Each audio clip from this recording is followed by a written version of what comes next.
नमस्कार दोस्तों, आप सभी का स्वागत है आपके अपने प्लेटफॉर्म लॉ एंड लॉयर्स में। आज से इस वीडियो में हम बात करने वाले हैं चार्ज मतलब आरोप के बारे में। ये दिया हुआ है section 2 sub clause B of CrPC में और चैप्टर 17 में। चैप्टर 17 में सेक्शन 211 से 217 में चार्ज के बारे में बताया हुआ है। यदि आप इस चैनल पर नए हैं तो वीडियो को लाइक शेयर करें और चैनल को सब्सक्राइब करें। आइए देखते हैं चार्ज मतलब आरोप क्या होता है। परिचय। क्या होता है जब आरोपी को यह सूचित नहीं किया जाता कि उस पर किस हैत के तहत चार्जेस लगाए गए हैं। ऐसी स्थिति में आरोपी के मुकदमे में देरी की वजह से अन्याय होता है और आरोपी को अपना बचाव करने में भी विलंब होता है। इसीलिए यह आवश्यक है कि जैसे ही आरोपी पर अपराध का चार्ज लगाया जाता है तो उसे अपने चार्ज के बारे में सूचित किया जाना चाहिए। आपराधिक मामलों में निष्पक्ष सुनवाई की बुनियादी आवश्यकताओं में से यह एक आवश्यकता है। जब भी आरोपी पर चार्जेस लाए जाते हैं तो उसकी सटीक जानकारी दी जाएगी। चार्ज तो पढ़ा जाता है और आरोपी तो उस चार्जेस के बारे में समझाया जाता है। सरल शब्दों में चार्ज का अर्थ आरोपी व्यक्ति को उन आधारों के बारे में सूचना देना है जिन पर उस पर चार्ज लगाया गया है। चार्ज तो क्रिमिनल प्रोसीजर कोड 1973 के सेक्शन 2 सब क्लॉज बी में डिफाइन करा हुआ है, जो बोलता है कि जब चार्ज में एक से अधिक हेड होते हैं तो चार्ज में कोई भी हेड शामिल हो सकता है। श्री शुक्ला बनाम स्टेट 1980 के मामले में यह बताया गया है कि जो चार्ज का उद्देश्य है वो आरोपी को आरोप के बारे में सूचना देना है और ये एक कानून की विशिष्ट या फिर स्पेसिफिक भाषा के अनुसार तैयार किया जाता है। चार्ज से संबंधित कुछ प्रावधान चैप्टर 17 में दिए हुए हैं, जो धारा 211 से 214 में चार्ज के कंटेंट के बारे में बताता है। 216 से 217 चार्ज को बदलने के लिए कोर्ट की शक्तियों के बारे में बताता है। 218 में बुनियादी नियम दिए हुए हैं। 219, 220, 221 और 223 में इससे कुछ एक्सेप्शन मतलब अपवाद है और 224 में विड्रॉ के पावर दिए हैं चार्जेस को कब और कैसे विड्रॉ किया जा सकता है। 215 और 464 में अरेस्ट के प्रभाव के बारे में दिया हुआ है। चार्ज का फॉर्म और कंटेंट। सीआरपीसी की धारा 211 में चार्ज के कंटेंट के अनिवार्य तत्वों के बारे में बताया गया है। चार्ज फॉर्म में उस अपराध का उल्लेख होना चाहिए जिसके लिए आरोपी पर चार्ज लगाया गया है। चार्ज फॉर्म में सत्य अपराध का नाम निर्देशित होना चाहिए। यदि किसी कानून के तहत उस अपराध के लिए कोई विशेष नाम नहीं दिया गया है तो जिस पर आरोपी पर चार्ज लगाए गए हैं तो उन चार्ज फॉर्म में अपराध की परिभाषा स्पष्ट रूप से बताई जानी चाहिए और आरोपी को सूचित किया जाना चाहिए। चार्ज फॉर्म में कानून और उसके प्रावधानों का उल्लेख किया जाना चाहिए। चार्ज कोर्ट की परिभाषा में होना चाहिए। ये हमारे पास इंपॉर्टेंट केस लॉ आता है कोर्ट इन ईस्ट मोशन बनाम शंकरू के मामले में कोर्ट ने यह कहा कि केवल उस धारा का उल्लेख करना जिसके तहत आरोप पर चार्ज लगाया है आरोपी पर चार्ज लगाया गया है बिना चार्ज से साल का उल्लेख किए प्रक्रिया का गंभीर उल्लंघन है। दलचंद बनाम स्टेट के मामले में कोर्ट ने माना कि चार्ज में दोष कन्विक्शन को नष्ट कर देता है। सीआरपीसी की धारा 212 में यह दावा किया गया है कि जो चार्ज है उसके फॉर्म में निम्नलिखित चीजें शामिल होना अनिवार्य या फिर होना चाहिए, जैसे अपराध जिससे लिए आरोपी पर चार्ज लगाया गया है, उसका विवरण, समय, स्थान और व्यक्ति जिसके खिलाफ अपराध हुआ है और साथ में ही आरोपी को उस मामले की सटीक और स्पष्ट सूचना देना जिसके लिए उसे चार्ज किया गया है। पर इस जनरल रूल का एक एक्सेप्शन है मतलब अपवाद है। वो ये बोलता है चार्ज फॉर्म में सही समय का उल्लेख करने की आवश्यकता नहीं है जब आरोप आपराधिक ब्रीच ऑफ ट्रस्ट, बेईमानी से धन या किसी अन्य चल संपत्ति के दुरुपयोग पर चार्ज लगाया गया है। रणछोड़ लाल बनाम मध्य प्रदेश स्टेट में यह माना गया था कि जानकारी की प्रकृति के कारण सटीक विवरण का उल्लेख करने की विफलता कार्यवाही तो अमान्य नहीं कर सकती है। सीआरपीसी धारा 213 में दावा किया गया है कि जब मामले की प्रकृति ऐसी है कि धारा 211 और 212 में विवृत विवरण आरोपी को उन मामलों की पर्याप्त सूचना नहीं देते हैं जिनमें उन पर चार्ज लाया गया है, तो चार्ज में इस तरह के विवरण शामिल होने की ऐसी आरोपित अपराध किया गया है और इस उद्देश्य के लिए पर्याप्त होगा। चार्ज में परिवर्तन और इस तरह के परिवर्तन का पालन करने के लिए प्रक्रिया। सीआरपीसी की धारा 216 बताती है कि अदालत को फैसला सुनाने से पहले किसी भी समय चार्ज बदलने या जोड़ने की शक्ति है। ट्रायल कोर्ट या अपीलिंग कोर्ट के पास में यह पावर है, या तो वो आरोप को बदल सकती है या फिर नए आरोप जोड़ सकती है, पर इसके लिए कुछ शर्तें हैं। जो आरोपी है उसे नए अपराध के लिए चार्जेस का सामना नहीं करना पड़ेगा और आरोपी को उसके खिलाफ चार्ज का बचाव करने के लिए अवसर दिया जाना चाहिए। इस तरह के बदलाव या चार्ज में किसी भी तरह के जोड़ने के बाद आरोपी को चार्ज समझाया जाएगा ताकि वह नई चुनौतियों का सामना करने के लिए तैयार हो सके।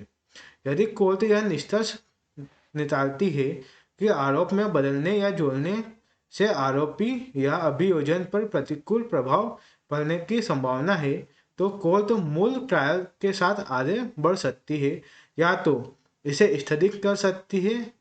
मामले को तब तक आगे नहीं बढ़ाया जाएगा जब तक कि अपराध करने वाले तथ्य के संबंध में मंजूरी नहीं मिल जाती। Jointer of charges. के सतवंत सिंह बनाम पंजाब स्टेट 1960। इस मामले में न्यायालय ने बताया था कि जो जॉइंटर ऑफ चार्जेस की धारा है वो एक बाध्यकारी धारा नहीं है, इसे सिर्फ कुछ परिस्थितियों में ही उपयोग किया जा सकता है और इसका उपयोग सिर्फ उसी टाइम पर होगा जब न्याय प्रशासन को यह लगता है कि इसका उपयोग न्याय हित के लिए आवश्यक है, तभी जॉइंटर ऑफ चार्जेस किए जाएंगे। चार्ज और उसी ट्रायल के संबंध में मूल नियम यह है कि आपराधिक मामलों में निष्पक्ष सुनवाई की प्रारंभिक आवश्यकता चार्ज का सटीक विवरण होता है, परंतु इससे कुछ अपवाद हैं, तो आइए देखते हैं। अपवाद नंबर 8। सीआरपीसी की धारा 219 में दावा किया गया है कि जब किसी व्यक्ति पर एक से अधिक अपराध का चार्ज लगाया जाता है लेकिन इस एक ही तरह के 3 से अधिक नहीं है और अपराध 12 महीने के भीतर किए गए हैं, तो आरोपी पर चार्ज लगाया जा सकता है और किए गए सभी अपराध के लिए एक ही ट्रायल चलाया जा सकता है। अपराध एक ही प्रकार के तब कहे जाते हैं जब इंडियन पिनल कोड की एक ही धारा या किसी विशेष कानून या स्थानीय कानून के तहत समान दंड से के साथ दंडनीय होते हैं। सीआरपीसी की धारा 219 के प्रावधान में यह कहा गया है कि जब आरोपी आईपीसी की धारा 379 के तहत दंडनीय है और इसी में आईपीसी की धारा 380 के तहत दंडनीय अपराध के समान अपराध कहा गया है। यदि हम देखा जाए तो जो सेक्शन 219 बोलता है कि ऐसे अपराध जो सेम नेचर के हैं वो 3 से कम है, 12 महीने के अंदर हुए हैं और एक जैसे इंडियन पिनल कोड के सेम सेक्शन में पनिशेबल है या फिर विशेष कानून मतलब स्पेशल लॉ में या फिर स्थानीय कानून मतलब लोकल लॉ में पनिशेबल है, तो वो भी एक सेम काइंड के ऑफेंस होते हैं या फिर सेम नेचर के ऑफेंस होते हैं, तो उनके लिए एक ही ट्रायल चलाया जा सकता है। मदन मोहन साहू बनाम सेंट्रल एजेंसी में 12 महीने के भीतर चेक जारी किए गए थे। कोर्ट ने माना कि उनके डिसऑनर के खिलाफ 2 अलग शिकायत दर्ज करना आवश्यक नहीं है और एक ही शिकायत दर्ज करना पर्याप्त है। अपवाद नंबर 2। सीआरपीसी की धारा 220 उपधारा 1 में यह बताया गया है जब आरोपी एक ही लेन देन में कई अपराध करता है तो उस पर संयुक्त रूप से मुकदमा चलाया जा सकता है और यह महत्वहीन हो जाता है कि अपराध एक ही तरह का है या नहीं या संख्या 3 से अधिक है या नहीं और अपराध 1 वर्ष के भीतर हुआ है या फिर नहीं। मतलब यदि ऐसा कोई अपराध जो आरोपी है वो एक ही लेन देन में कई अपराध करता है तो यह सब इमटेरियल हो जाता है कि ऑफेंस सेम नेचर का है या फिर ऑफेंस 3 बार या 3 से ज़्यादा बार हुआ है या फिर वो 1 ही साल के अंदर हुआ है। हमारे पास एक केस आता है मोहिंदर सिंह बनाम पंजाब स्टेट के मामले में। यह माना गया था कि कोर्ट एक ट्रायल में सभी अपराधों को एक साथ निपटा सकती है या नहीं।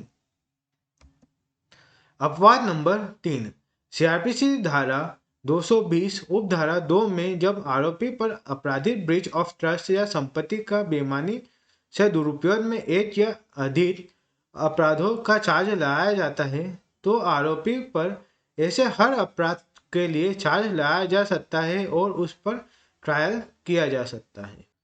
अपवाद नंबर 4, सीआरपीसी धारा 220 उपधारा 3 में बताया हुआ है जब आरोपी पर ऐसा अपराध का चार्ज लगाया जाता है और कानून में की 2 या 2 से अधिक अलग अलग परिभाषाओं के अंदर आता है, तो आरोपी पर ऐसे प्रत्येक अपराध के लिए चार्ज लगाया जा सकता है और उस पर ट्रायल किया जा सकता है। अपवाद नंबर 5, सीआरपीसी धारा 220 उपधारा 4 में जब आरोपी कई कार्य करता है और जिसमें एक अपराध का गठन करता है और संयुक्त रूप से यह एक अलग अपराध का गठन करता है, तो आरोपी व्यक्ति को संयुक्त होने पर ऐसे कार्यों द्वारा गठित अपराध के लिए ट्रायल किया जा सकता है। अपवाद नंबर 6, सीआरपीसी की धारा 231 कुछ शर्तें निर्धारित करती है। जब एक ही कार्य या कार्यों की सीरीज इस तरह की प्रकृति की हो कि संदेह स्पष्ट या फिर डाउट हो जाए कि आरोपी ने कौन सा अपराध किया है, तो आरोपी पर ऐसे सभी या किसी भी अपराध को करने का चार्ज लगाया जा सकता है और उसके खिलाफ चार्जेस की एक ही बार में ट्रायल किया जा सकता है।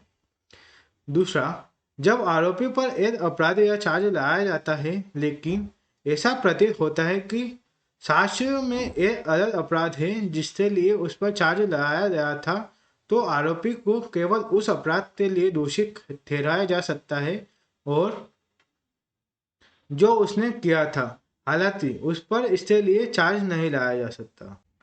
अपवाद नंबर 7, सीआरपीसी धारा 223 के तहत कुछ व्यक्ति पर संयुक्त रूप से मुकदमा चलाया जा सकता है, जैसे आरोपी जिसने लेन देन के एक ही क्रम में अपराध किया है, किसी अपराध का आरोपी और ऐसा अपराध करने के लिए उकसाने का प्रयास करने का आरोपी व्यक्ति, एक ही तरह के एक से अधिक अपराध के आरोपी और 12 महीने के भीतर उनके द्वारा संयुक्त रूप से किए गए अपराध, एक ही लेन देन के दौरान किए गए विभिन्न अपराधों के अपराधी, एक अपराध का आरोप जिसमें चोरी, एक्सटॉर्शन, धोखाधड़ी, आपराधिक मिस एप्रोप्रिएशन, संपत्ति को छिपाना शामिल है।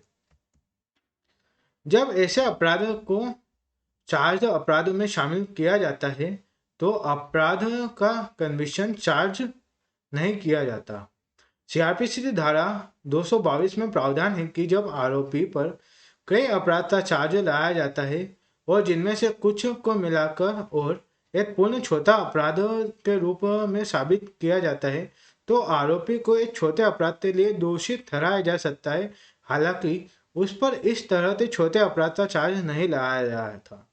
जहां आरोपी पर किसी अपराध का चार्ज लगाया जाता है, वहां उसे ऐसे अपराध करने के लिए प्रयास या दोषी ठहराया जा सकता है और प्रयास के लिए अलग से चार्ज नहीं लगाया जाता। जब एक छोटा अपराध से आरोपी कन्विक्शन के लिए शर्तें पूरी नहीं की जाती, तब कन्विक्शन नहीं हो सकता, जैसे वह मंजूरी की कमी है। यह धारा तभी लागू होती जब बड़े और छोटे अपराध कनेक्ट हो। मतलब इसका सिर्फ इतना सा मतलब है सेक्शन 222 का जो धारा 222 से सीआरपीसी थी, वो यह बोलती है यदि किसी को मर्डर के लिए चार्ज करा हुआ है तो उसे अटेम्प्ट ऑफ मर्डर के लिए भी पनिशमेंट दी जा सकती है। यदि किसी व्यक्ति को बड़े अपराध के लिए चार्ज फाइल हुआ है तो उसे छोटे अपराध के लिए भी सजा दी जा सकती है। कंक्लूजन, एक आपराधिक ट्रायल में चार्ज आरोपी की नींव है और यह देखने के लिए हर तरह की देखभाल भी की जानी चाहिए कि इसे न केवल ठीक से तैयार किया गया हो, बल्कि सबूत केवल चार्जों में लड़ाए गए मामलों से संबंधित है, ना ही कि अन्य मामलों के बारे में है।